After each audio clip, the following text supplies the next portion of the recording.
Saya kembali sedikit ke Bang Jamin. Bang Jamin, kalau kita hubungkan dengan akan berjalannya sidang hari ini tampaknya sambil kita ngobrol di layar Kompas TV sudah tiba. Kami menduga ini terdakwa Ferdy Sambo tiba di PN atau Pengadilan Negeri Jakarta Selatan. Nah, Bang Jamin, kalau saya menyebutnya apa nih? Terdakwa Ferdy Sambo mengatur segala sesuatu berkaitan dengan, kita sebut makanya kasus sidangnya pun disebutnya sidang pembunuhan berencana terhadap Brigadir Joshua, sudah tidak terbantahkan dari banyaknya kesaksian dan lain-lain.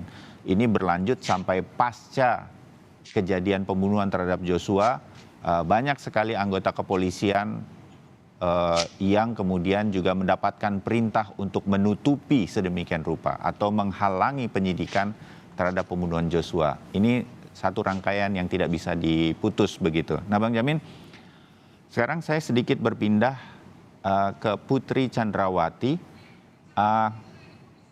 Apakah Majelis Hakim dan juga Jaksa Penuntut Umum nanti akan mengulik sedemikian rupa? Apakah Putri Chandrawati juga terlibat dalam perencanaan ini? Atau kalaupun tidak terlibat, mengetahui begitu. Nah, kalau mengetahui saja, apa implikasinya secara hukum atau pasal pidananya sedemikian rupa? Bang Jamin. Ya, makasih Mas Bayu.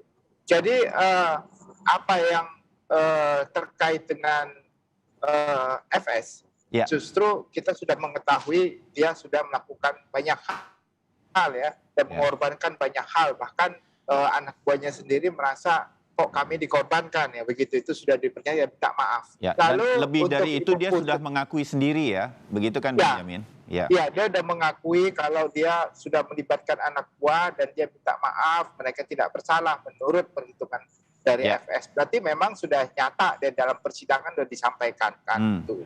Nah, untuk Putri ini sebenarnya menurut saya dari Magelang sudah mengetahui ada rencana ini begitu, sudah ada perencanaan. Sampai Saguling juga sudah mengetahui, bahkan pembicaraan di Saguling menurut keterangan Baradae dia ada di sebelahnya, bukan di sebelah FS yang mengatakan kokang senjatamu, nanti kalau begini kamu harus seperti ini. Lalu ada pembicaraan mengenai CCTV yang tidak jelas keterangannya yang disampaikan Baradae, apa yang disampaikan terkait dengan CCTV antara FS dan juga Ibu PC. Artinya Ibu PC ini juga ada peran memberikan masukan yang kita tidak tahu apa masukannya terkait dengan rencana pembunuhan ini begitu.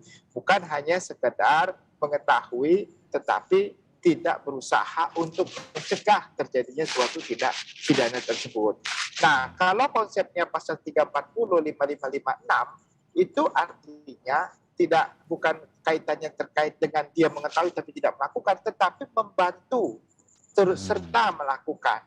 Artinya peran terkecil pun apa yang membantu, contohnya menganjurkan atau memberikan bantuan fasilitas, mengantarkan korban, itu juga membantu. Contohnya ada orang mau dieksekusi, sudah tahu kita mau dieksekusi, kita antarkan dia ke rumah tempat eksekusi.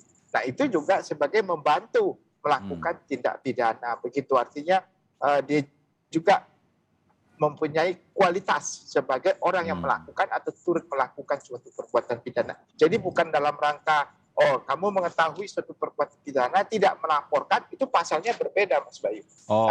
Iya, pasalnya berbeda, membiarkan suatu kejadian yang sudah akan ada terjadi. Tetapi kalau konteks pasal ini cuma pasal 340, 338, dan 5556. Jadi dia bisa aja kena pasal 55 bersama-sama melakukan tindak pidana atau membantu melakukan tindak pidana. Oke.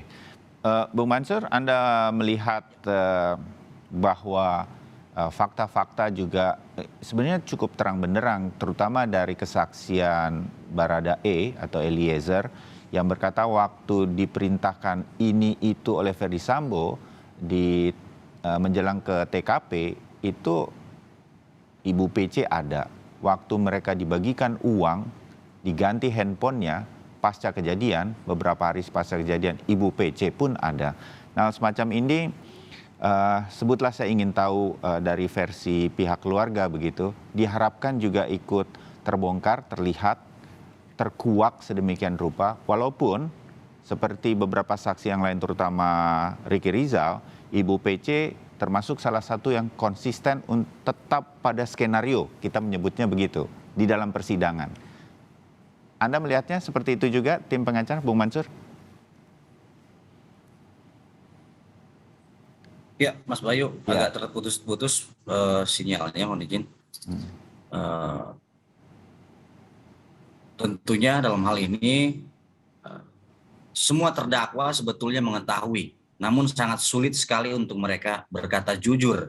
Karena itu tadi saya katakan bahwa ada sebuah kesetiaan, ada sebuah rasa takut terhadap sang jenderal, kan seperti itu. Walaupun kita ketahui bahwa sang jenderal ini sudah dipecat dari kesatuannya.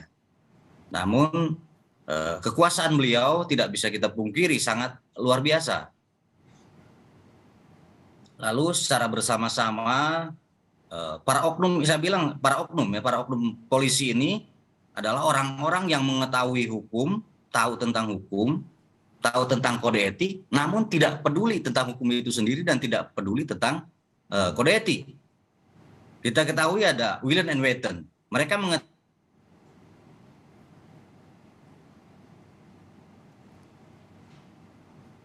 Halo, Bung Mansur, tampaknya terputus. Sebentar lagi kita akan coba lagi. Kami sampaikan lagi gambar yang sekarang sedang kami hadirkan. Beberapa menit yang lalu terdakwa Ferdy Sambo sudah hadir di PN Jaksel. Sebelumnya beberapa waktu lebih dulu Putri Chandrawati juga sudah hadir. Dan kami meyakini sekarang dua terdakwa yang akan menjalani sidang lanjutan hari ini sudah berada di ruang transit. Kami masih akan menunggu dan melakukan kontak langsung dengan jurnalis Kompas TV untuk mengetahui siapa saja para saksi yang akan dihadapkan atau didengarkan di sidang lanjutan kali ini. Kami jeda untuk segera kembali untuk Anda. Tetap bersama kami di Breaking News Kompas TV.